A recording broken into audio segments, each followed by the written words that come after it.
Hello, everyone. Welcome to the Tristar Gym channel. I have just finished setting up this computer, new software. Did a couple of tests. Forgive me if you were troubled by my live accidental broadcasts.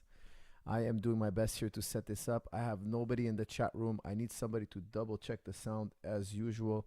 Please give me a thumbs up. Mysteriously, there is nobody in the chat room just yet, which is probably because I sent out like 5 different feeds.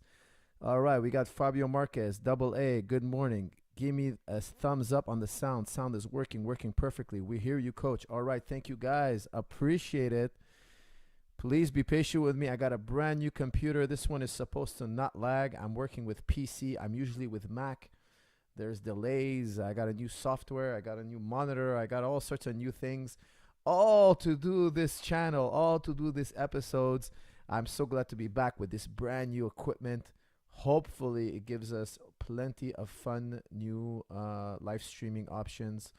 And I just bought a new software. It's supposed to allow me to get people to call in and do all sorts of funky stuff. But one step at a time. Before I get there, let's just try to run a basic. Let's see if I can run a basic episode. All right. All right, guys. So basically what we're starting with today, we're talking about Israel Adesanya taking on Paulo Costa. This is a fight happening at the end of the month. I'm supremely excited about this fight. I'm going to give you guys my pick right away, and then I want to hear everybody's pick and what you guys think is going to happen, your comments and questions. My pick for this fight is Israel Adesanya. I got it 60-40. Now, you normally, when you watch my breakdowns, I'm giving it like, 55%, 45%, 50-50, 51-49. It's always so razor thin. This time I got Adesanya by a large margin. Okay, I'm going to say it's 60-40. Now, why 60-40? I'll tell you why. I think that Paulo Costa is a killer. He's extremely dangerous. He's tenacious. He's durable. He has incredible combinations and power. But I don't think he has any championship rounds in his game. I think round 4 and 5 is going to be a nightmare for Paulo Costa. I think he's not going to get to rounds 4 and 5. Very unlikely he gets to round 5, I should say. I think his chances of winning is in round 1 and round 2. Now, the only time he's ever done 3 rounds outside of the Ultimate Fighter was his fight against Yoel Romero. Now, we all saw that fight. It was one of the most anticipated fights of the year. It did not disappoint. It was action-packed from horn to horn. Paulo Costa got the nod. It was a very, very close fight. Now, let me remind you what happened in that fight. Round 1 was really, really close. Most people gave it to Costa because Costa was putting forward pressure. But he knocked down Yoel Romero, but Yoel Romero also knocked him down. We all remember Yoel Romero pointing at the floor. As Paulo Costa hurt him, he kind of pointed at the floor. Then he connected against Paulo Costa and hurt Paulo Costa, dropping him in return. It was just a fiasco. It was an incredible fight. A highly anticipated fight, and it was also very entertaining to watch. It did not disappoint. That's one of those fights that did not disappoint. Now, round 2, Paulo Costa's taking over. So round 1 was really, really tight. Most people gave it to Paulo Costa because of the forward pressure, but the strikes were pretty close. Round 2, Paulo Costa's taking over. Round 2, Costa's throwing body kicks that sounded like a baseball bat hitting the ribs of Yoel Romero. Punishing Yoel Romero. Yoel Romero fought like he was Muhammad Ali. He was dancing all over the place, zigzagging back and forth. What does that tell me? That tells me that Paulo Costa was overpowering Yoel Romero, which is incredible. How much power does this guy have? Well, until Yoel Romero, nobody could last 2 rounds with him. Nobody in the UFC, outside of the Ultimate Fighter, could last 2 rounds with him. But we learned something really, really incredible in round 3. Paulo Costa goes in round 3. In my opinion, Yoel Romero wins round 3. Yoel Romero outworks Paulo Costa in round 3. But Yoel Romero is not a strong finisher in round 3. We've all seen Yoel Romero's 5-round fights. He takes rounds off. He doesn't have 5 whole rounds in him. So, Yoel Romero, not known for his conditioning, out-conditions Paulo Costa. At least that's how I saw it. What does that tell me? That tells me that Adesanya in rounds 4 and 5, He's just going to be way too much. His volume is going to be way too high. Paulo Costa eventually is going to find himself a sitting duck. Now, does Paulo have the chance to finish Adesanya in rounds 1 and 2? Absolutely. Nobody can argue against that. If you know Paulo Costa's game, if you've seen his fights, he has the power to knock out any human being. Will he? In my opinion, it's less than a 50% chance. I would say it's a 40% chance he knocks out Adesanya. Why? Adesanya is very evasive, and he's been knocked out once outside UFC in glory. I think he's only ever been knocked out once in his entire career. And he's faced many hard hitters. Lightning can strike. It can happen. But in my opinion, Adesanya is extremely evasive, and he has an incredible chin. Adesanya has an incredible chin. Now, after rounds 1 and 2, what does Paulo Costa have left to offer? In my opinion, not as much as what Adesanya is going to bring to the table. Round 3 might be tight, but rounds 4 and 5 is going to be prime time for Adesanya to finish. So in my opinion, Adesanya is too evasive, too strong of a chin, too intelligent, and he's got more than 5 rounds in him. Adesanya could do 10 rounds if he needed be. Okay, we all saw his fight, his championship fight with Kelvin Gastelum. It was nonstop action from bell to bell, and Adesanya didn't slow down one bit. I don't see that kind of pace coming out of Paulo Costa. Okay, guys, I'm going to let you guys give me a vote here. Give me a quick vote. Who do you think is going to win? Give me an A for Adesanya and a C for Costa. I'm going to make a small adjustment here. I just realized that one of my graphics is going out of whack here. It's spinning too fast. Just give me a second here. I'm going to adjust this for you guys so it's less annoying. Let's see if I can do this on the fly.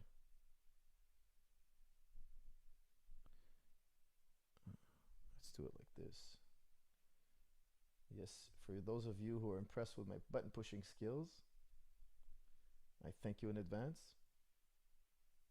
Okay, that should settle the graphics up in the corner. Okay, guys, Adesanya, Costa. I'm getting a lot of Costas here. I'm surprised. Costa, Adesanya, Costa, 50-50 so far now. Keep going. Adesanya, Costa. Well, it's a lot more 50-50 than I imagined it. Adesanya decision, Costa, Adesanya. Costa. Guys, it's more 50-50 than I thought. I thought a lot of you would think Adesanya. Costa is one-shot fighter. Adesanya all day. Adesanya, Costa. All right, guys, you guys seem to have it more 50-50 than I do. I got it 60-40 Adesanya at least, okay? I just think that Paulo Costa is a tremendous fighter, but he's still very green in his years in the UFC. He could win. He could come in there, land a devastating body kick, land an incredible right hand, left hook, crush Adesanya with a body shot. Absolutely, he could do it. But Adesanya has seen many strikers like Paulo Costa before. He has. If you're familiar with his kickboxing career, he's seen the best of the best. Okay, he has fought the best of the best. Will Costa get it done in 2 rounds? Guys, I don't think so. Costa weighed 214 against Yoel. That wouldn't surprise me at all. It wouldn't surprise me at all. Now, here's the other thing. If you look at Paulo Costa's fights on The Ultimate Fighter, I watched one last night just to refresh my memory. He was totally exhausted in round 3. He fought a guy they nicknamed Lyoto, another Brazilian guy, Marcio, I'm forgetting his name. Tough fight, back and forth. Paulo Costa was relying a little bit more on his grappling than he does in his career now. Now he's mainly a striker. Doesn't seem to do any takedowns. That's another thing. You know, I feel that I don't think he'll shoot on Adesanya, but even if he did, Adesanya's wrestling and jiu-jitsu is going to be too much for him. His counter wrestling and counter jiu-jitsu is going to be too much for Paulo. Paulo won't be able to do anything with him on the ground, or highly unlikely. I was surprised in his Ultimate Fighter fights. He didn't look that good. He didn't look like a guy. He did not look like a guy who was extremely well conditioned, super powerful, one punch, one kill. He didn't seem that impressive. You know, like he seemed, you know, like a guy up and coming. Fast forward a few years later, you know, it's maybe 4 or 5 years ago. Now all of a sudden he's knocking guys out and he's just a complete killer. So with that said, guys, I want to hear UF before steroids. Ultimate Fighter before steroids. That's from Liam Devin. Liam Devin thinks, hey, it has a lot to do with steroids. Well, actually, didn't he get flagged by USADA? I believe he did get flagged by USADA. Let me just Google that real quick here. Give me a second, gentlemen, please. Let me double check that before I accuse this man. Let's see. Paulo Costa flagged USADA. Let's see. I can't remember.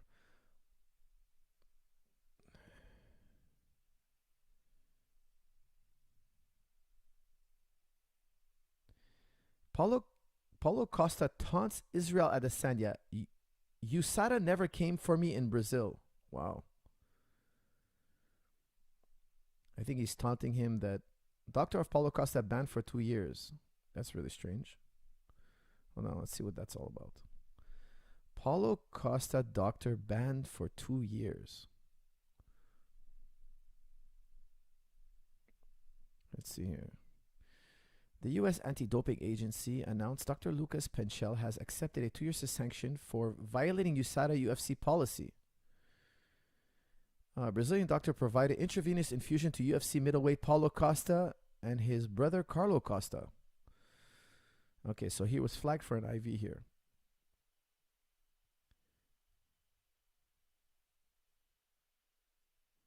Okay, so the reason why they use, so he was flagged for an IV. Now, IVs don't mean you were taking a drug. Okay, there's no drug necessarily in the IV.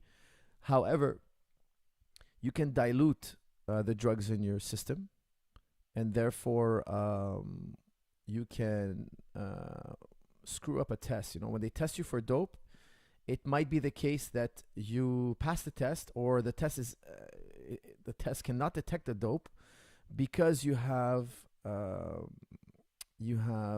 diluted it with the IV. Be that as it may, I think a lot of you are going to suspect that he does steroids. A lot of you, again, right here on cue in the chat area. Barbecue video. No, that's not happening now. A lot of you are going to be saying he's doping. It doesn't, you know, it's not crazy, you know, because you look at his physique, you look at his power. It's not shocking if you were to get to, if tomorrow they say he flagged, it wouldn't shock me. Now, I read the headline. It said that he's taunting Adesanya, saying, hey, they didn't come for me. So that would mean that he's entailing that he's on more substance than usual. Can't hear anything in right ear. Okay, let me see if I can fix that up for you. Check out my newly learned button pushing skills. Hold on. Let me see if I can fix this for you.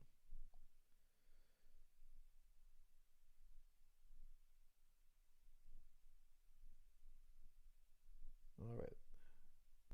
Tell me if you can hear something now in your right ear, guys. I think I might have pushed the right button. Anyways, like I was saying a second ago. But for me, the biggest evidence that he might be on steroids. For me, the biggest evidence that he's on steroids is if you look at his past performances. He didn't look super strong. He didn't look super explosive. He didn't have incredible cardio. And he's fighting lower level opponents. Then he gets to UFC and he goes on this incredible streak where he looks more powerful, more endurance, he looks more muscular. Like if you're doing MMA 8 hours a day, you don't add muscle on unless you're using a substance. That's just the truth, you know. That's just the reality of it all. If you're using substances, you can train 8 hours a day and add muscle. If you're not using substances, it's very hard to add muscle on when you're doing so much aerobic and anaerobic work. So, look, if I were to tell you, no, there's no way he's on steroids, I'll be lying. I'm telling you right now, I think the man is very likely, very possibly on steroids, especially after reading that headline. If he's taunting Adesanya, saying, hey, Brazil, you know, because of COVID, for those you don't know, because of COVID right now, I bet USADA's taking a break. Okay, they haven't really been coming around as much. Maybe Paulo Costa's taken that as a green light for him to do any substance he wants. Who knows? I didn't read the full article. Maybe he's just kidding around, but he has been flagged for taking IVs, which is illegal, and he knows it's illegal. Okay, guys. With that said, give me your thoughts on this fight. I want to hear your comments and questions on this fight, and then I'm gonna keep this moving on. He destroyed Johnny Hendricks. Oh, the irony. That's from Liam Devin. Well, yeah, that was a very, very impressive fight. Costa has an unnatural body. You can't get a body like that without doing steroids. That's from MMA predictions. I would tend to agree with you. I would tend to agree that most people cannot get a body like that. But for me, that's not the telltale reason. For me, it's more has to do with his past performances. Okay, what else we got here? Aren't some legal supplements pretty strong? That's from GPL. No, most legal supplements, if it can't kill you, it doesn't do much. So most legal supplements are supplements that you can take, you can overdose on it, and it's most likely not going to do much to you. If Costa were to win, what's his path to victory? That's from Shafiq. He's got to get it done in rounds 1 or 2. He's got to put it on his chin. He's got to break he's got to injure Adesanya's leg. Adesanya is limping the entire fight. But I don't see him winning. What strategy would you choose for each fighter? That's from Ridvan. Well,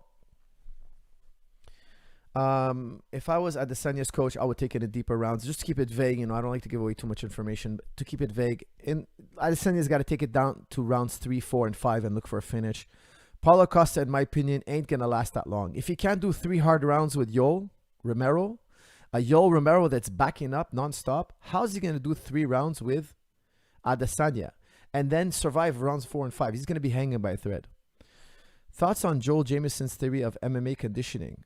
I'm not familiar with Joel Jamieson, but for right now, I'm taking questions only on this fight. Izzy's chin is questionable. That's from Bills585. Well, I disagree heavily. Very, very much disagree. Okay, guys. You guys are 50-50 on this fight. That is very surprising to me. Coach, Izzy can't finish. Costa, he's too durable. That's from Bleeds. Well, I don't think he'll be so durable in rounds 4 and 5. I think if Yoel Romero had rounds 4 and 5, I think he beats Paulo Costa. I think he beats him.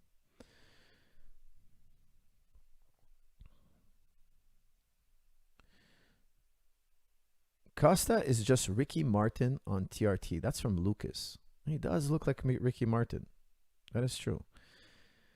Malhab says, it will be a win by Israel or it will be a long drag out like the Romero fight. He's probably going to approach it like the Romero fight because he has so much, Costa has so much in common with Yoel Romero. Absolutely. I think it might look very much like that fight. But the thing is about Yoel. Yoel is a lot wiser. He's a lot smarter. He finds so many ways to take a break. Like, I even question the groin strikes sometimes. Like, against Paulo Costa, he got hit in the stomach. And the way he fell was really weird because normally when you get hit in the groin, you kind of curl up into a ball. But he kind of fell backwards. Like, if you get hit in the groin, rewatch that fight. He gets hit in the groin, then falls like that. Like, it was questionable, But again, it was so close to the belt that you'd have to give him the benefit of the doubt. Okay, what else we got here? My stream seems to have frozen.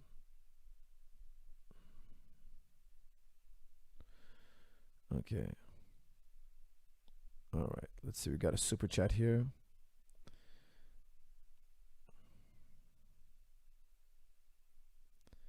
All right.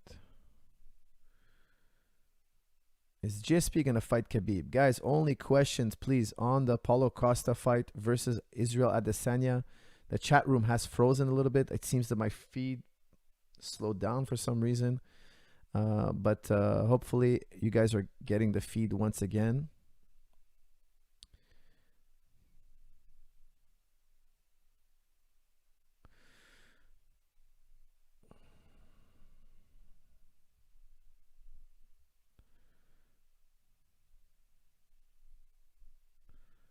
Okay, Izzy will jab. Izzy's jab will be a big factor in the fight. That's from Luis Enrique. Yes and no. I think, he's got a great jab, but I don't think it's that. I think it's going to be a lot of the kicks, a lot of the body kicks, a lot of kicks to the knee, a lot of the spin stuff that's going to surprise Costa because Costa is so orthodox. I personally wouldn't jab him too much because his hooks and his overhand right is just going to be, it's going to be steamrolling anything that stands in its way. The jab is a good fake. It's a good setup to draw out those big shots, but I wouldn't necessarily try to connect with it too much.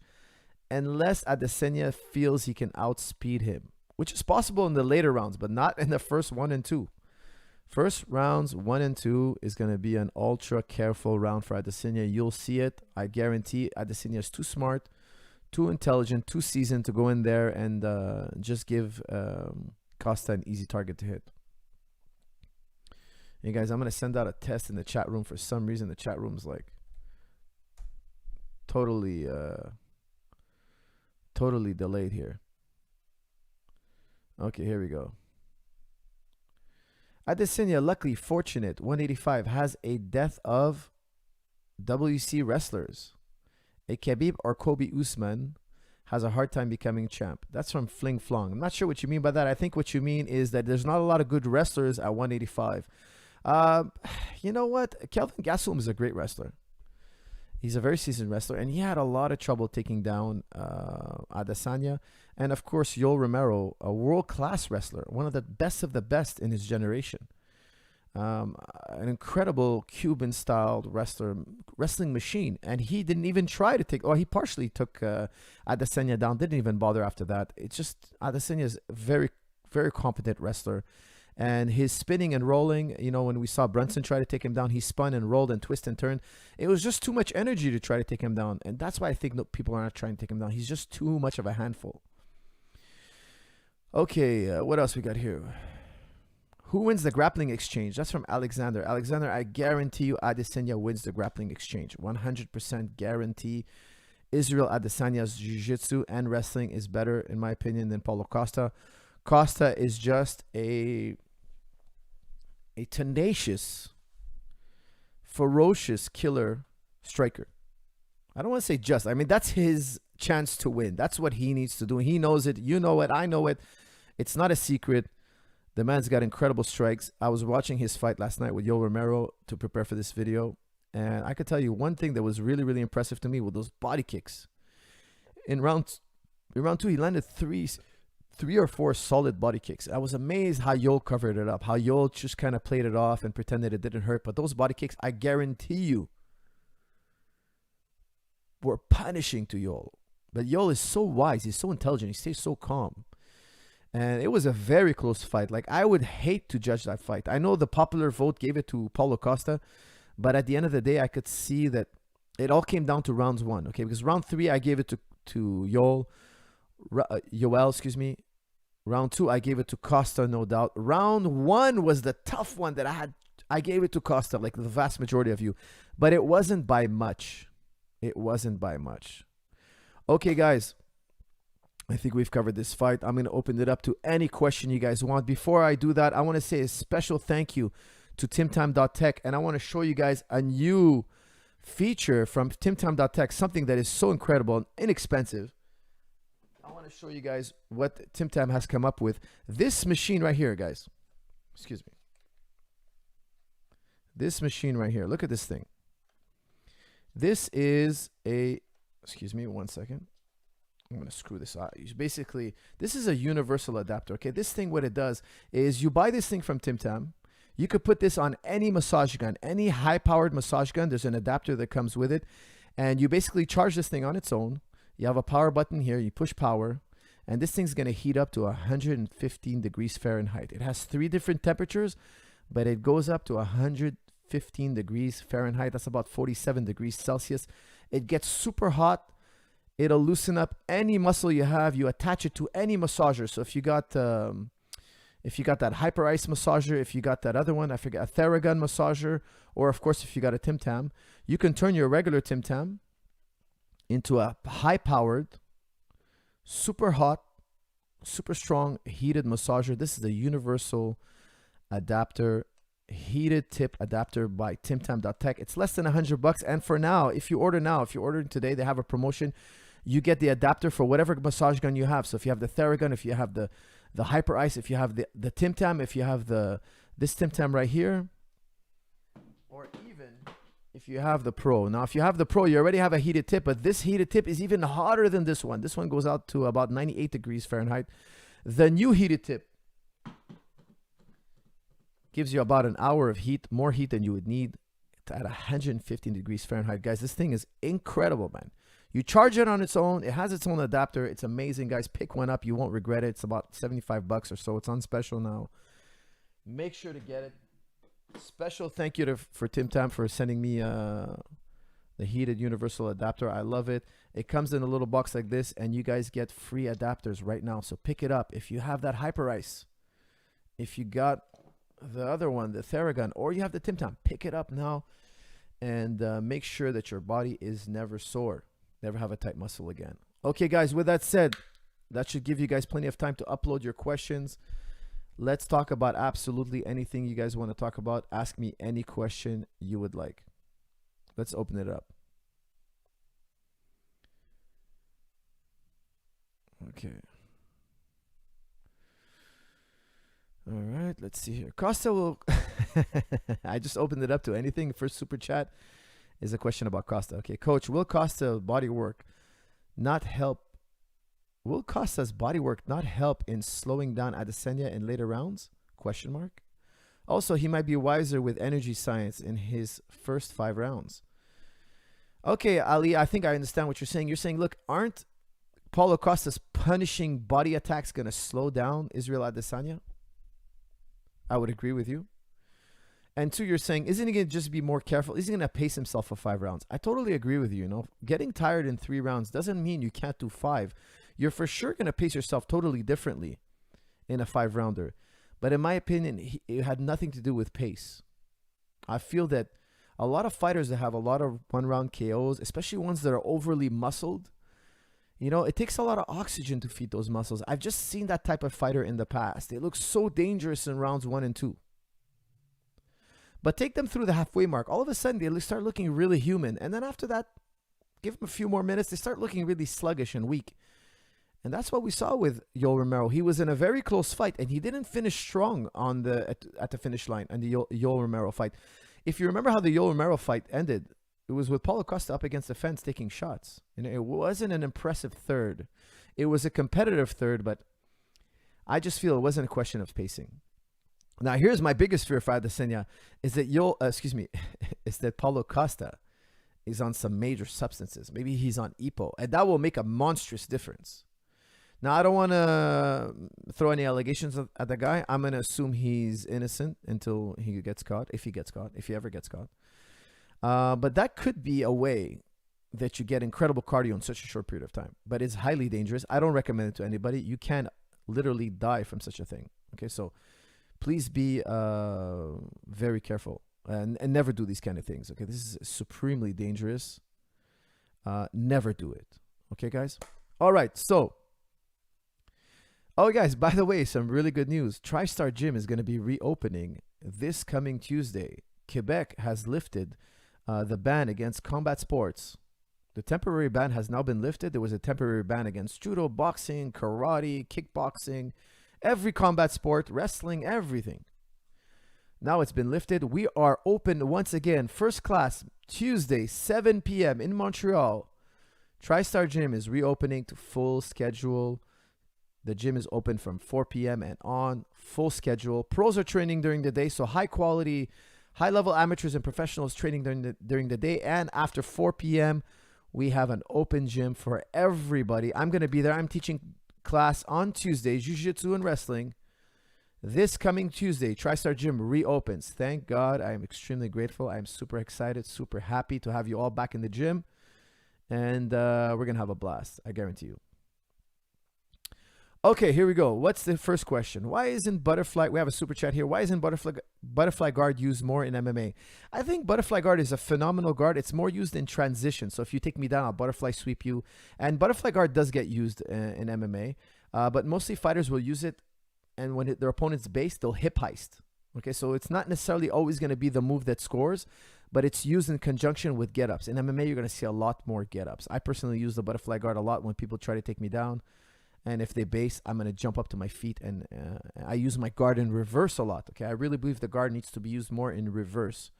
I am a big believer in butterfly guard. I did an instructional on butterfly guard. Check it out on jujiclub.com. It's a phenomenal instructional. I'm a big believer in using butterfly guard. Okay, what else we got here, gentlemen? Jazz, welcome, my friend. Hello. Which Jazz is it? Hey, coach, how are you doing? Can you tell me a little bit about TriStar Gym? Okay, you're going to have to Google that. Is TimTam good as a massager for non-athletes? That's from Darshan. Absolutely. You won't regret it. I promise you. Pick up a TimTam. I promise you. I give it the seal of approval.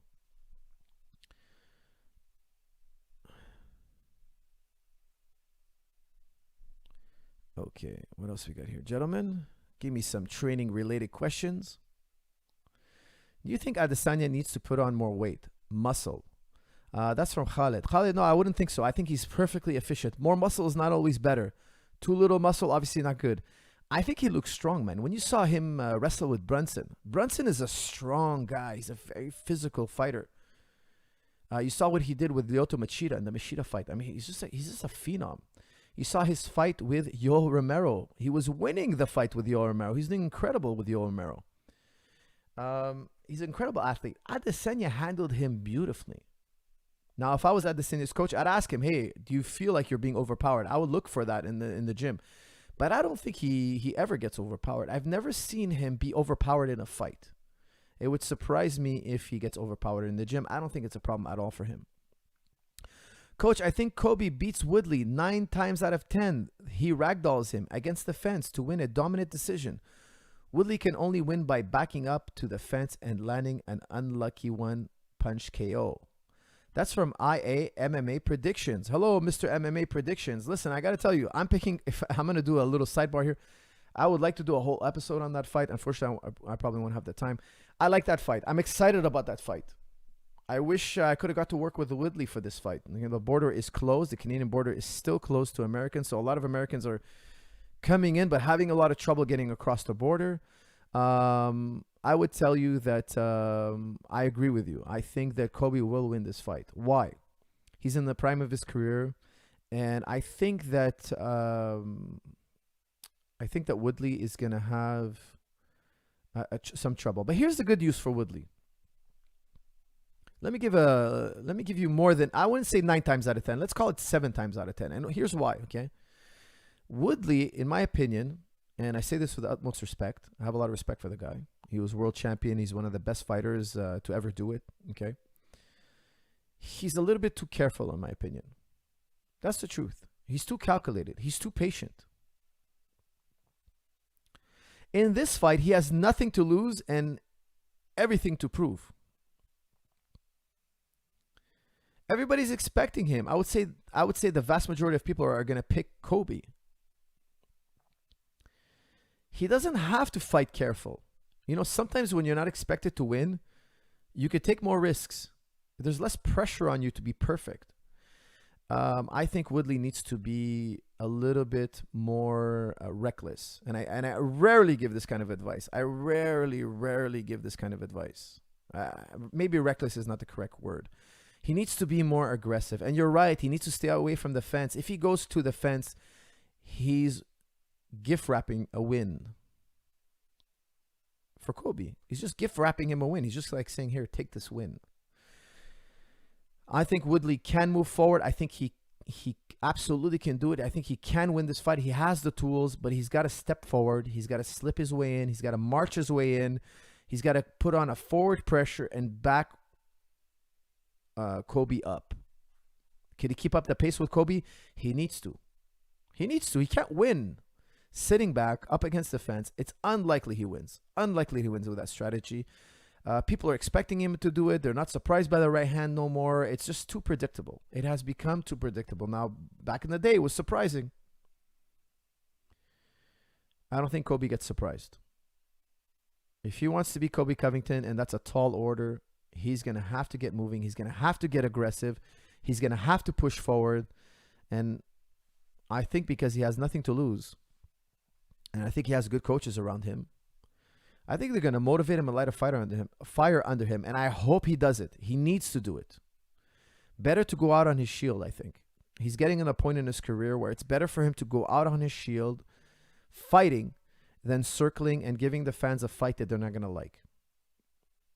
Now is the time. There's nothing to lose. You got to do it. You got to roll that You roll that dice, so to speak.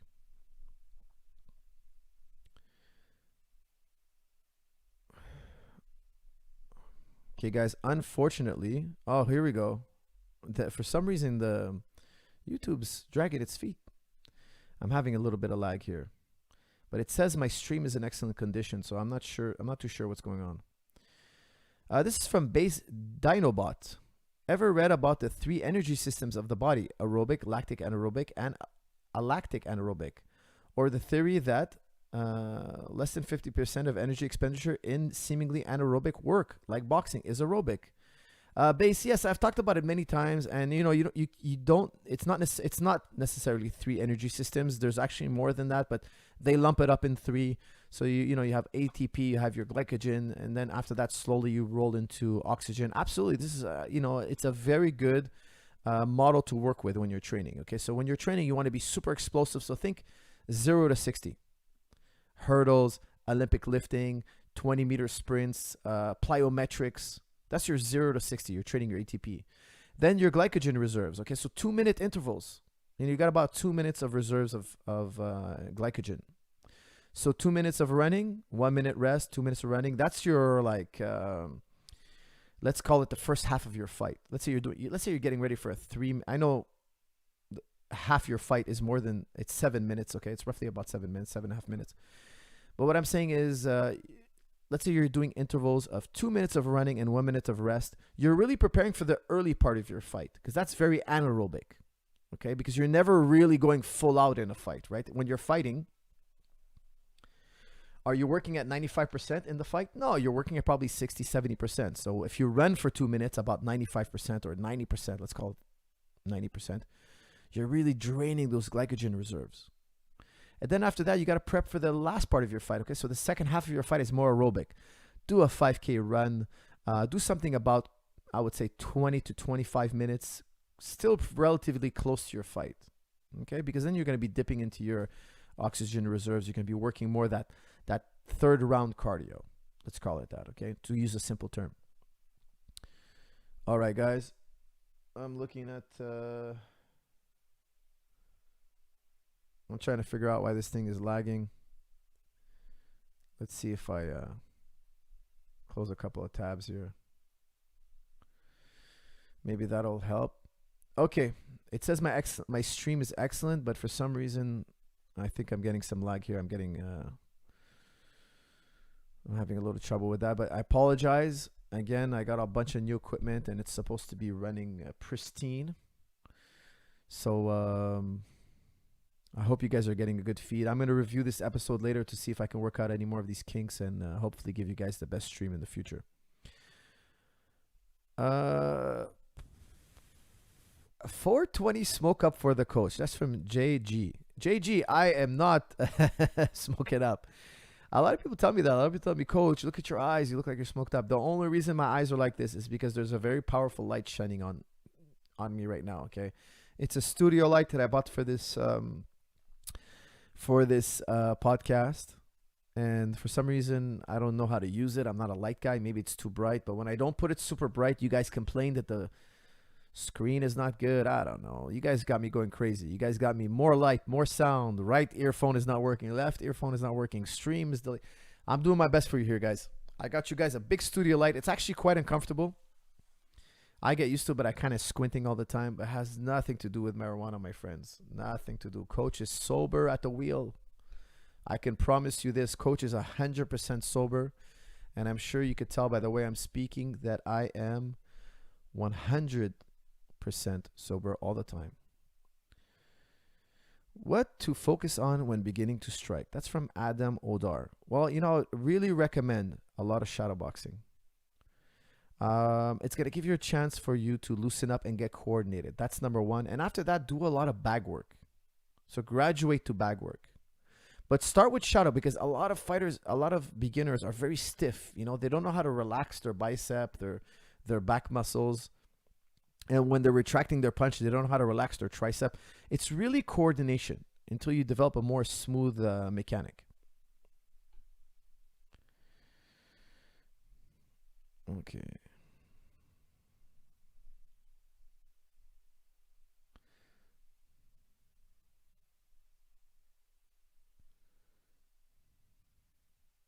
What do you think about Taekwondo and its use in MMA? That's from Ali Alian. I really like it. You know, if you see Sergio Perez, the Perez brothers, actually, they both use it very successfully. Benson Henderson used it very successfully. There's been a lot of guys with Taekwondo backgrounds. Now, Taekwondo has some deadly kicks, especially the back kick, the side kick, the round kicks. Very, very deadly. Different style than Muay Thai, and I think training both of them is very beneficial. I like personally doing both. Why limit yourself to one kicking style? You have plenty of time to learn both styles. Okay, we got another super chat. Oh no, I think it's the same one. Okay, I gotta try to. Yeah, my chat is lagging for some reason. I don't know if this is YouTube or me. Okay, another super chat. Do you think Israel would be greatly benefit against Paulo developing his clinch game? Do you think Israel would greatly benefit against Paulo by developing his clinch game? That's from Jay Pizel. I think it's the other way around. I think Paulo needs to have a very good clinch game against Adesanya because I don't think he wins at a distance. I think Adesanya is going to pick him apart from a distance. And if they clinch, I think Paulo Costa is going to be the one spending more energy and getting less out of it. So when they break the clinch, Adesanya is going to be the fresher, quicker fighter. Yes, I agree. He is too patient. Even in the Gilbert Burns fight, he was down 3 rounds, yet still in the 4th and 5th. He didn't want to take any risks. Till the last minute, Burns was still the aggressor. That's from MMA Predictions. MMA Predictions, you took the words right out of my mouth. If I was in his corner, I would have lit a fire under him. And I'm sure his coaches tried. I didn't listen to him between corners. But I did see the fight. And I fast forwarded the minute break. And I'm sure they tried. I'm sure. Any coach would have tried.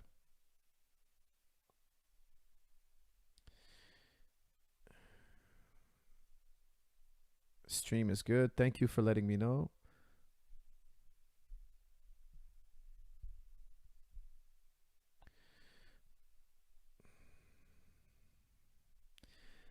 Okay, here we go. What do you think about Izzy saying that great footwork is rare on the MMA scene?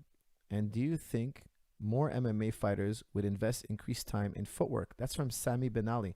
I would agree with him. And the thing is with MMA fighters, they have so many things to do.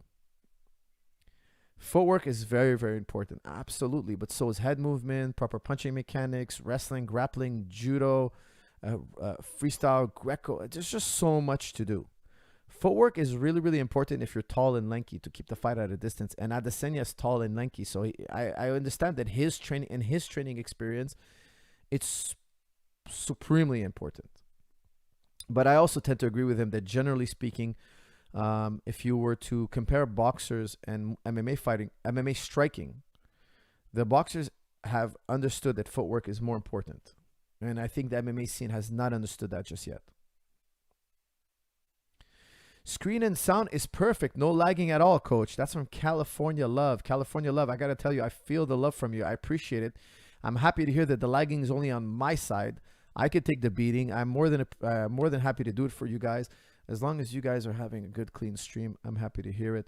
My chat room is lagging. So I know you guys are sending a lot of messages. And then, so it kind of freezes. And all of a sudden, I get 100 or 20 or 30 or 40, 50 messages pop up in one shot. But I can live with that. I can just scroll up and find the other messages that I missed.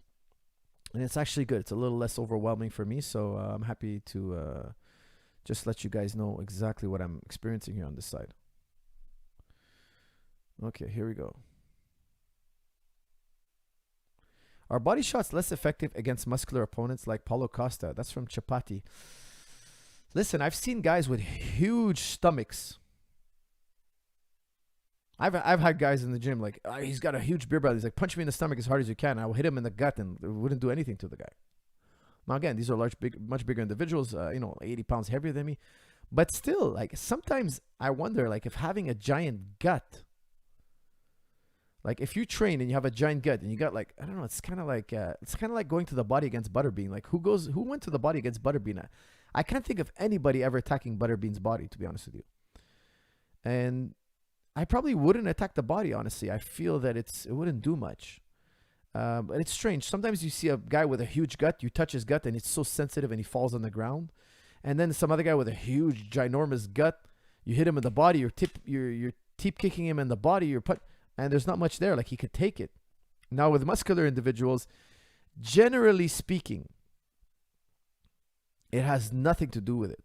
Okay, now I think that having muscle when you get hit is very important, but it has to do with sensitivity. Like, for instance, I'll give you for instance, okay?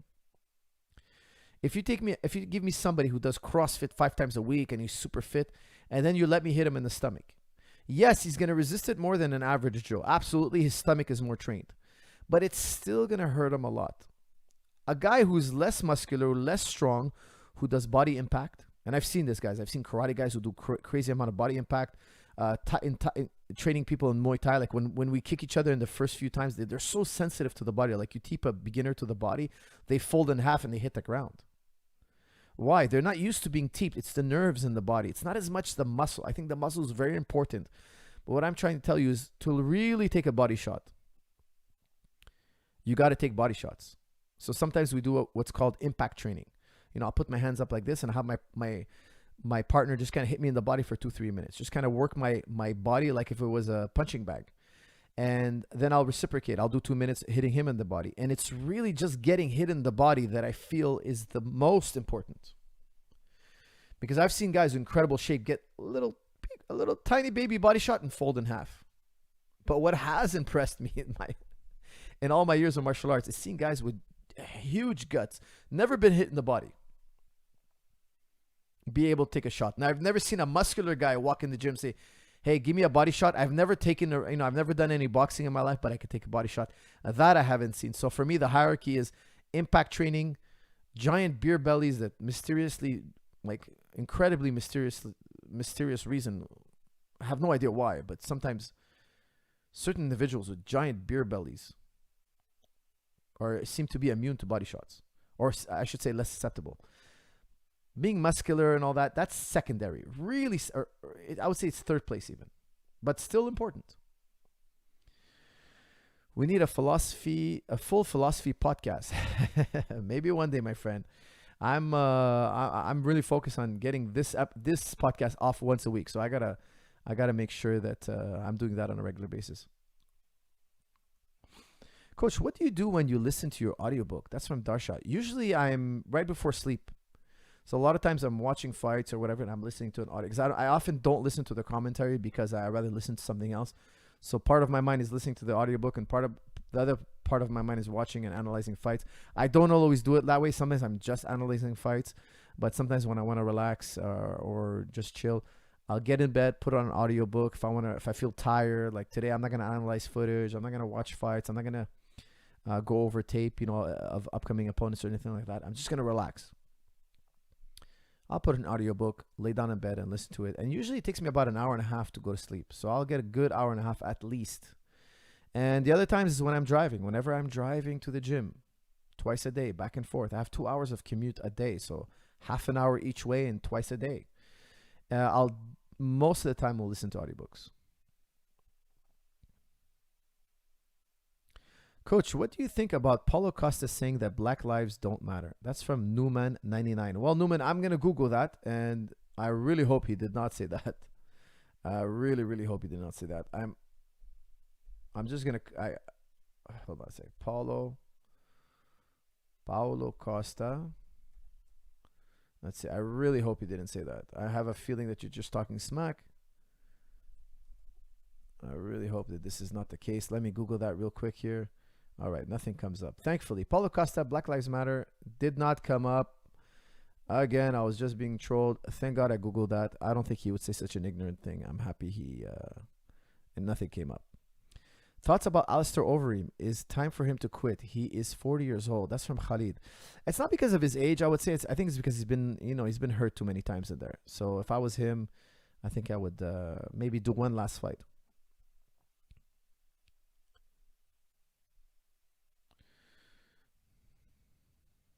DC got attacked by Stipe to the body. That's the new guy that everybody likes.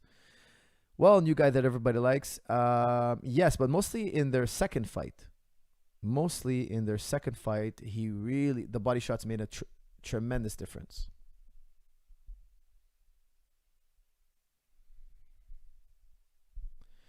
How can you take a liver shot, and how badly can your liver get damaged through a blow? That's from the Dark Jedi. Liver shots it's a very susceptible thing. I think it's again, it's nerves. It's just like dulling the nerves over years. But a liver shot is not easy to get used to. Any tips on learning and studying boxing striking film? That's a complicated one. You know, I would say watch a fighter you really admire, and then go out in the gym the next day, do your shadow boxing, your back work, and try to mimic what he does. You know, that's what all successful people do. They look at somebody that's successful and they try to mimic him. And see if it works for you, because sometimes certain techniques don't work for your attributes. You don't have the speed or reaction, or you have another type of attribute that's superior, or your attributes are balanced differently. So you got to find somebody that kind of you think matches your qualities. I'm 28 and never trained martial arts before, but I like to learn one. Is judo a good place to start? It looks fun, but I also like to be practical. That's from Tim Larson. Tim, let me give you my advice. In my opinion, judo is a great martial art to start, but it is brutal on the body. I love judo. I think it's one of the most beautiful arts. You know, when you see a judo throw, it's just like there's a beauty to it. It's hard to explain. But I recommend you start with jiu-jitsu. Everybody's on the ground. Things are slower. We're grabbing each other's necks and arms. Yes, there's some of that, but we're not launching each other on the floor. Again, much respect to judo. I love judo, but listen, I have some national judo guys that come to the gym sometimes and we wrestle. Those are the guys I'm most careful with. Those are the guys I'm like, if I'm going to get hurt, it's with one of those guys. Why? Because they're so explosive and aggressive, and they just like, when they do a move, it's all in. They go from 0 to 60 in a blink of an eye. Whereas jiu-jitsu is much more gradual. The force is much more gradually applied. So I highly recommend start with jiu-jitsu. And if jiu-jitsu is good and your body's good and you're not injured and you feel like you can keep up a beat, graduate to doing judo. I'm recovering from a shoulder dislocation surgery and wanted to grapple for the first time. Any advice on starting? What should I avoid? I would recommend start with drilling, and if you feel good, talk to your physiotherapist on taking it further from there. But start with just drilling. Tell your instructor, hey coach, I'm just going to be drilling. I'm not going to be rolling. I just came back from shoulder surgery. Be sensible, okay? Take it one step at a time. Roy Nelson tanked body shots like crazy, and he wasn't muscular. LOL. That's from DJ. That is very true. He was a hard man to stop. Hey coach, what would your best weight for a fighter at what would be the best weight for a fighter at lightweight? Oh, you mean walk around weight? That's from Omar. Guys, if you're not on steroids, you're not doing anything illegal, I say that 15, 20 pounds is the norm. Guys who are doing 30-pound weight cuts, in my opinion, there's got to be something funny behind it. For most fighters, there's something funny going on. I don't really trust that kind of weight cut. I don't know how natural could that be. That's my opinion.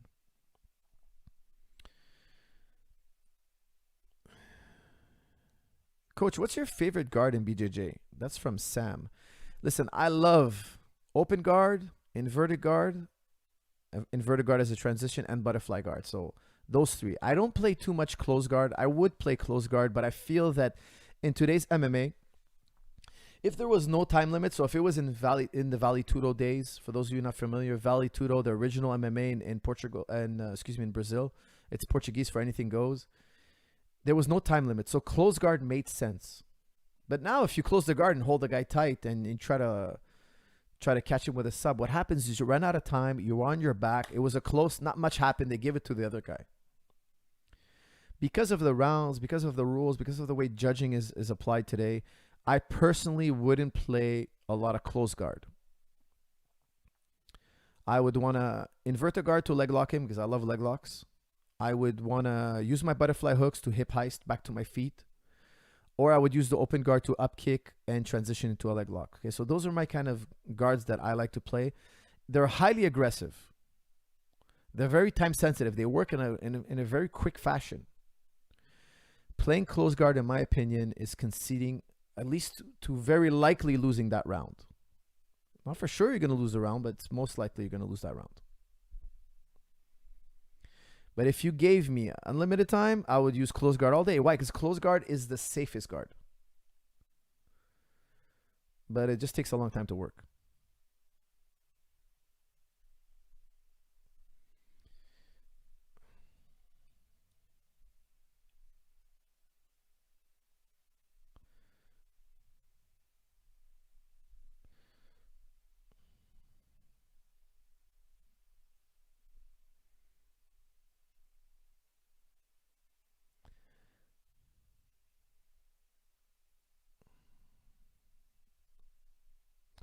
Coach, can a bottom BJJ player succeed in MMA? That's from Anton. Now we've had a number of them, and yes, I think they could. I think Ryan Hall is the best example of that.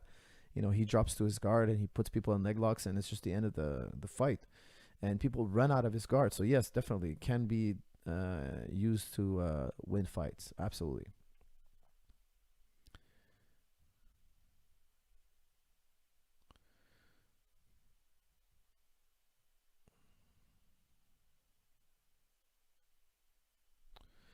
Coach, to grab your attention, as an 18-year-old, I feel confused and misty about who I am and what's important to me. Any advice? I've been listening to almost every AMA, and your thoughts are a gem. That's from Darshan. Darshan, my dear friend, 18 years old is a very, very young age. Here is what I would recommend you do. Try to find what your natural talents are. This is very important advice, I think, for everybody. What are your natural talents? What do you love to do? What do you have a passion for?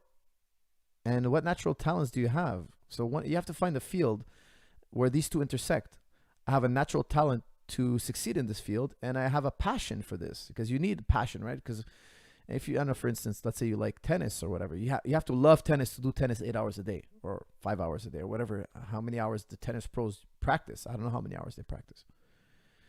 You have to have a love for it, but you also got to have a talent for it. You got to be predisposed if you want to go very far with tennis. So in my opinion, look for what in your environment would allow you to exercise both your passion and your talents.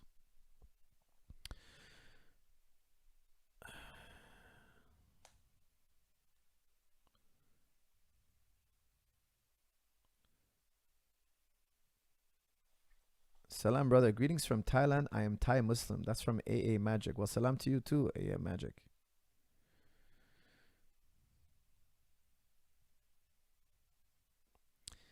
Sam Harris floats the idea that the ego is an illusion. Thoughts? That's from Shek Mo. Well, obviously, Harris is not the first person to say that. Okay, a lot of great thinkers said something exactly that. Now he'll just be siding with them. I would say that the ego. I hate to use the word illusion.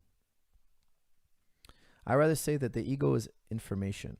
It's just information. It's not as concrete as people think it is. It's very difficult to define what an ego is, and every time we try to do it, it turns into vapor.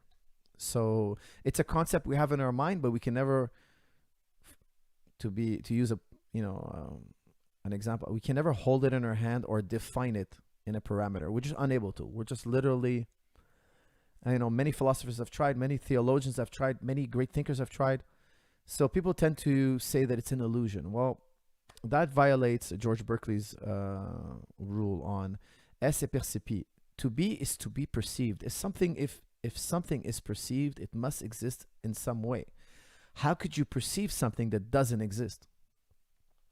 So I hate to say that it's an illusion, meaning that it's because even if something is an illusion, doesn't mean it doesn't exist. But I hate to say that it's vapor. I prefer to think of it as information, a concept in my mind. Is that synonymous with it being an illusion? I would say an illusion is something that you think is there. Like, for instance, the sun going around the earth. That's an illusion. It's not the case. Yet I perceive it. It's not true, but it's the case. So an illusion for me is something that's false, a mistaken reality. I don't think that the ego is a mistaken reality. I think the ego is something that is a concept in the mind.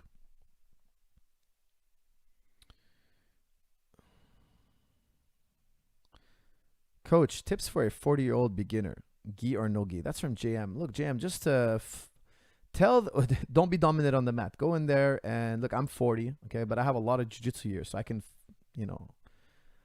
I can protect myself. With years, the more years you have of experience, the more you can protect your joints. When you go in there, tell the guys, hey, I just want to flow, and be really nice when you flow. Don't be the guy who says I want to flow and then you jump in the kid's throat and try to choke him to death. But start with flow rolling, especially at your age. You don't want to pop your knee, pop your shoulder. You're a beginner.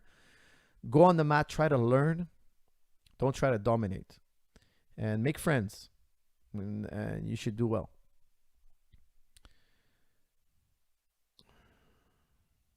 Does the smaller cage affect the way Adesanya will evade Costa's pressure? That's from M3. You know what, M3? I didn't take into consideration the smaller cage. I think it will make a difference. And it's a definite plus for Costa. Definite. I think we could all agree on that. However, I don't know if it'll make it a little bit harder for Adesanya. Yes, you're right. You know what? I'll make it 55-45. How about that? Give him an extra 5% because the cage is smaller.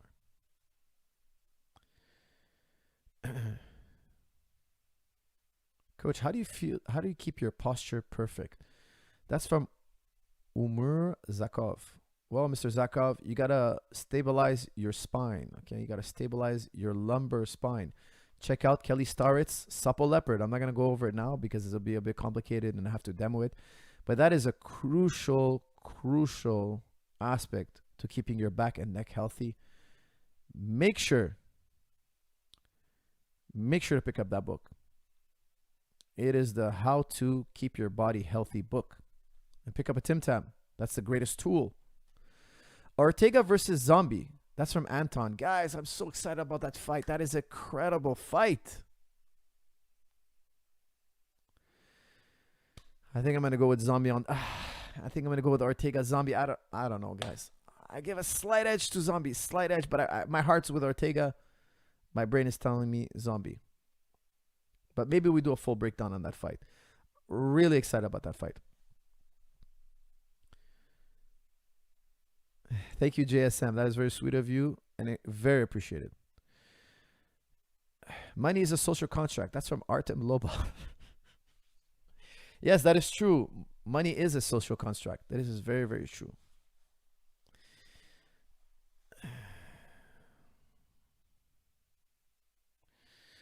Okay.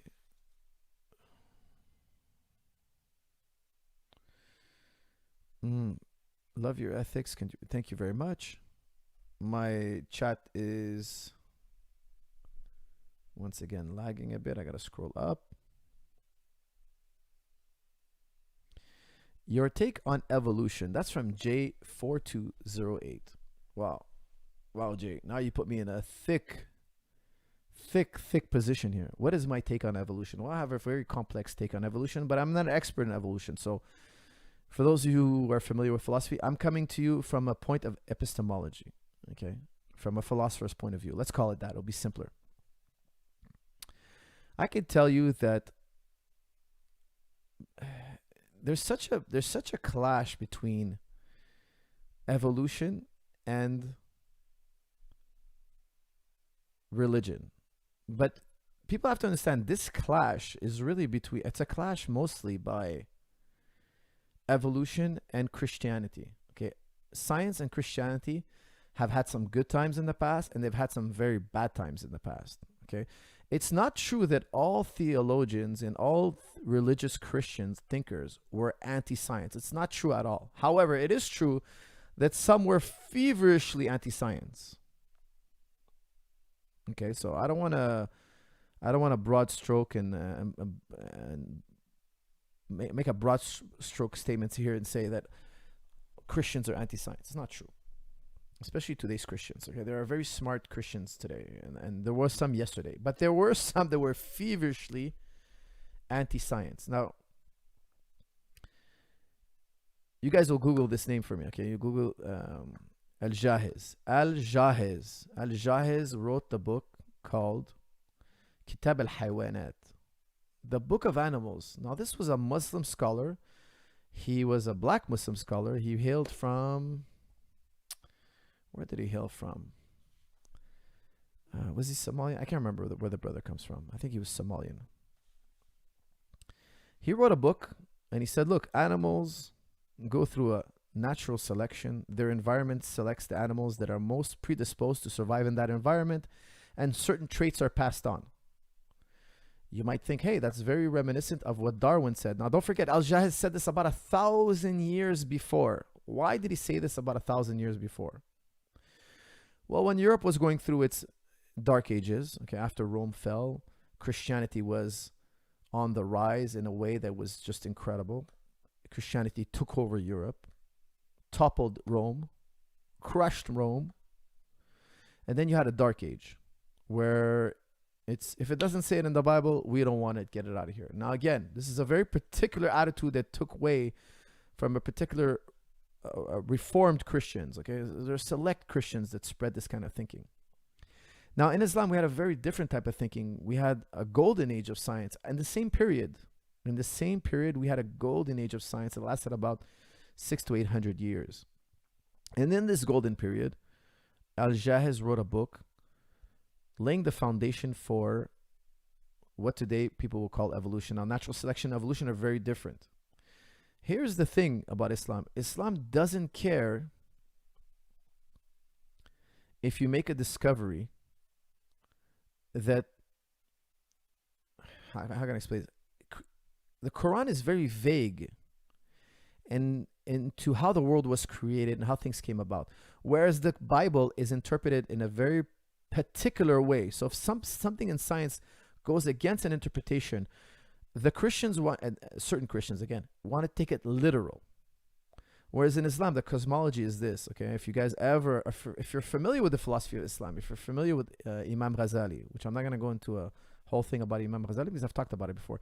The Muslim attitude of the past during the golden age, it's not the same attitude today. Okay, today's Muslims have taken a lot of the attitude of the Christians because so many Christians were converted to Islam and they brought their ideas and attitudes with them. The golden age of Islam, they didn't care if something scientific came about and you had proof. Okay, back then they called it demonstration. If you had demonstration, they would take any verse in the Quran that doesn't go with it and they would say that this verse is metaphorical. It has to be because God wouldn't say anything true and science has to be true. So we have to harmonize them. They're all about harmonizing them because in the Quran, it doesn't tell you what is a metaphor and what is literal. The Quran does not tell you. You have to kind of interpret it yourself. And the Quran is purposely vague. So I can give you guys a bunch of examples. I won't because I've done it in the past. But in my opinion, evolution may or may not be true. Tomorrow, we might have another paradigm shift. Today, it's a great framework. It's a great paradigm to adopt.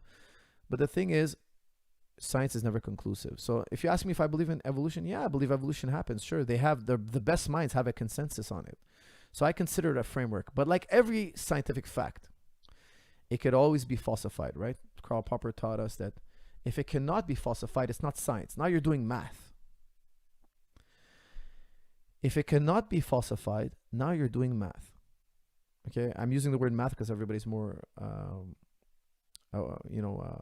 more aware of that word. But the proper word I should use if I was in a discussion with another philosopher, I would say deductive. It's not deductive. It's inductive. Okay, it's a different type of logic. Okay, we're using a different type of logic when we study in science. So, can scientific facts change over time? Absolutely. A great example of that. Isaac Newton, one of the greatest thinkers of all time, he thought that time was an arrow that was traveling in one direction. He believed that time was a constant. And I use this example because in philosophy, before Isaac Newton, there was a great debate on what is time. Fascinating stuff. Isaac Newton took the position that time is a constant. And it flows in one direction. Philosophers way before Isaac Newton totally disagreed with him. They said, look, there's no logical reason for time to be uniform, for it to be consistent, and for it to flow in one direction. There is no logical basis for that. That's only your personal experience with time. Lo and behold, Einstein comes about, not too long after Isaac Newton, a few hundred years. And he says, look, time is relative. And today, science will tell you that there's no reason for time not to flow the other way. So time travel, if you look at the possibility, it's not impossible. I'm not saying about a time machine, but the experience of time can. There's no logical reason. If you look it up, you'll see that there's no logic. There's no known reason why time flowing in the opposite direction would be impossible. Time is a very difficult subject. There are many opinions on time. I'll tell you guys something. When the subject of time comes about, philosophers don't agree. Okay, time is a very mysterious subject. However, I will tell you this. When Einstein proved that time is relative, it was a scientific revolution. Now, I tell you something. Some people in the past, philosophers, were swearing about time left and right. They were sure that it's a fact, that it's consistent and flows in one direction. This will never change. A few hundred years later, nobody thinks that anymore. Okay, so we also, in science, we had something called, and I can give you endless examples, spontaneous generation. What is spontaneous generation? Well, before germs were ever discovered, scientists believed in certain thinkers believed in spontaneous generation. Meaning, if I look at this, let's say I take this piece of meat here. Look at this piece of meat. Is there any living creature on this meat? No. Let me cover this piece of meat. Let me isolate it. No animal, no bug can get to it. I have isolated completely. Lo and behold, 2 weeks later, I reveal that piece of meat. I uncover it, and there are maggots. There are bugs. There's all sorts of life. You see, they say, life can generate spontaneously. If you had told the scientists in the 1200s, no, there are little tiny creatures on that piece of meat that you don't see. Bugs have laid eggs on that thing. There's all sorts of life on that piece of meat that you took. That piece of meat was not sterile. But you just can't see them. They're too small for you to see. They would laugh at you. They would say, oh, what do you think? Demons live on this piece? Well, I don't see them. I can't sense them. None of my... Before Antoine Louis van Hoek discovered germs, before the first microscope was invented, the theory of germs did exist. People deduced it. However, nobody ever saw a germ. Nobody ever believed in a germ. People who believed in germ theory were ridiculed. Lo and behold, it's discovered that little demons do live on your hand. Little demons actually live everywhere, on every surface on the earth. Or almost every surface on the earth. That's why it's important to wash your hands. That's why it's important to sterilize certain things, to have a sterile environment. So there's always these scientific revolutions. Now, the greatest writer on scientific revolution, in my opinion, was both a physicist and a philosopher, Thomas Kuhn. If you ever read Scientific Revolution by Thomas Kuhn, he makes some incredible points, gives a lot of great examples, and just shows that we're always victim of our paradigms. We're always victim. Nobody is free of bias, and nobody is free of paradigm. We're always adopting some paradigm. So, to answer your question, do I think evolution is true? I think evolution is very true. It's a great framework, but it can be absolutely reversed in the future. Now, I spoke to a Jewish, I don't want to say he was a scholar, but somebody who grew up studying. I'm not actually a professor. Somebody who grew up. I would consider him a scholar. He teaches the Torah in university. He grew up a Jew. He's really a believing Jew. And I asked him one time, is the creation of the earth in Genesis, the Jewish Bible, is it 24-hour periods? Or could it be metaphor? He's like, no. It's the way it's read, it's 7 24-hour periods. Like, he was very literal about the case. Now, is Adam created over possible millennia, or was he created in one day? They say, he was telling me that no, it's understood as one day. There's no other way to read it. It's very literal. Now, I don't know how much I agree with him on that in terms of the Bible. I don't want to interpret the Bible. I'm not a Bible scholar. I would love to speak to other scholars in the Torah and ask them the same question. But in the Quran, there's nothing about the Quran that says that Adam had to be created in a 24-hour period, or he had to be created in an instant. Adam could have been created over thousands of years. Who knows? Proof of this, okay? Proof of this. Ibn Tufayl, a scholar of Islam in the first 1,000 years after Christ, okay? He lived in about 1,100, 1,050. He wrote a book, Hay Ben Yaksan, and he wrote two beginnings to the book. One where it was a natural and one it was kind of supernatural. And he's saying, look, both Genesis stories could be, and Islam is impartial to that. Anyways, long story short, we're supposed to be impartial. We're supposed to be impartial and let logic and reason and science develop as it can, as it will, and not object to it. However, today you have a lot of people with a limited amount of knowledge that think, no, this is not the case. It has to be interpreted strictly literally. And I think, in my opinion, they more shoot themselves in the foot than anything else. We have to take evidence as it comes. But we also must be balanced. Scientific facts are transient. They can change in the future, unlike mathematical facts. Okay, guys, with that said, I'm going to do one last question. One last one. Let's see what you guys have cooked up for me. We have been going for over an hour. Another great episode in the bank. Here we go.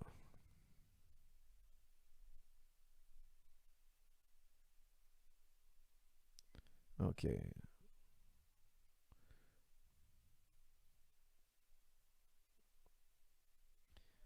Advice for amateur fighter. I did that already.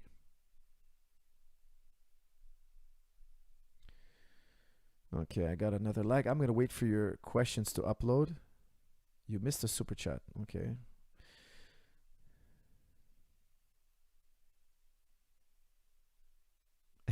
Ryan Lale. I'd love to answer that question, but it'll take me another half hour, and I don't have another half hour. My dear friend, salam to you. That is a phenomenal question. Please do ask it again in the future. But yes, I do believe in literal perfection. I absolutely do believe in that.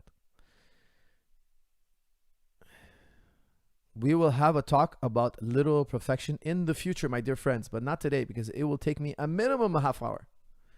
And we don't have that.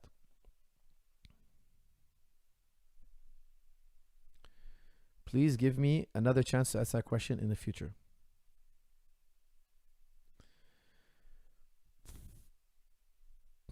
Okay, guys, I'm scrolling for the perfect final question. Somebody put up the perfect final question.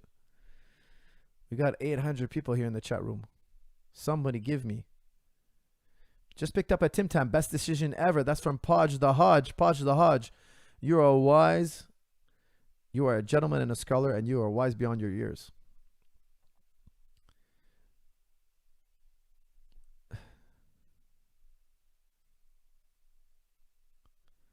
Have you ever read Adorno for us? That's from Armando. No, I haven't. I'll look it up, my dear friend. Coach, what's your top 3 no-gi grapplers right now? That's from Sam Vicencio. Guys, my favorite grappler, no-gi grappler in the grappling circus right now. I'm not going to name guys I train because that would be very biased of me.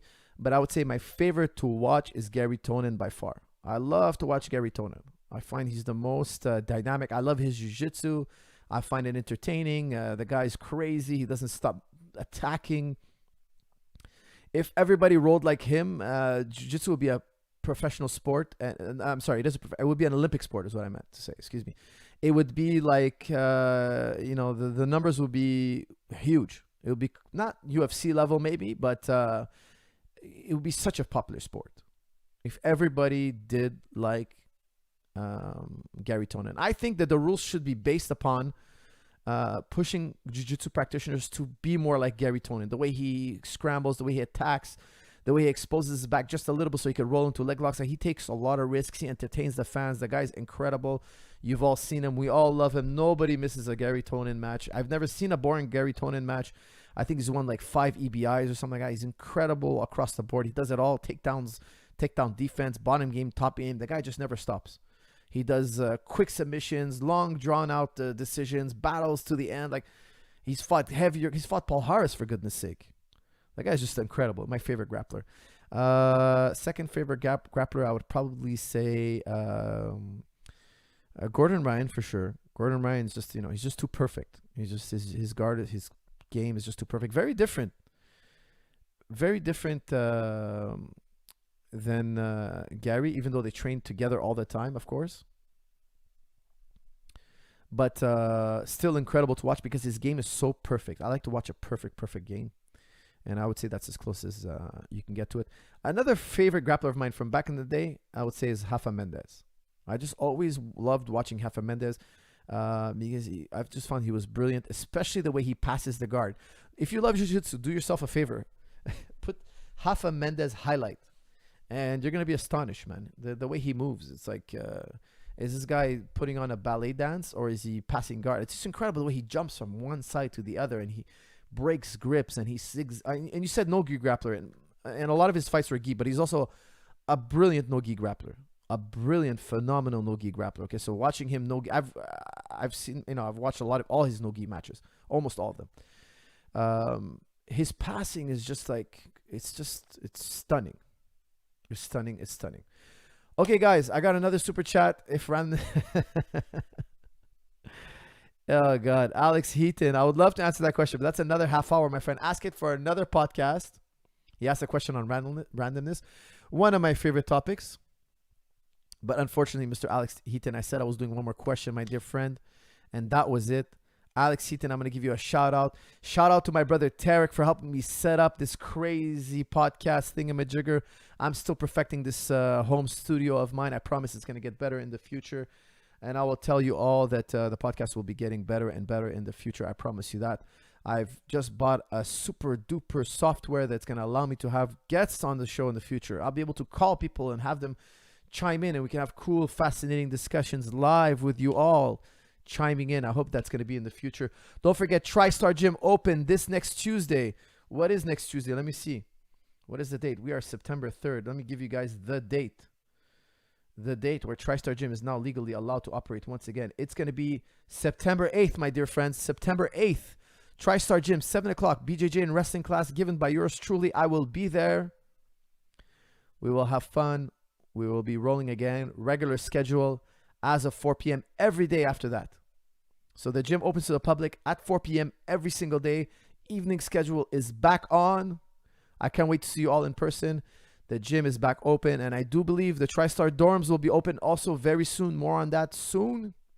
Guys, hold up. Make sure to buy the universal adapter, guys. They're giving away the universal adapter, the connector.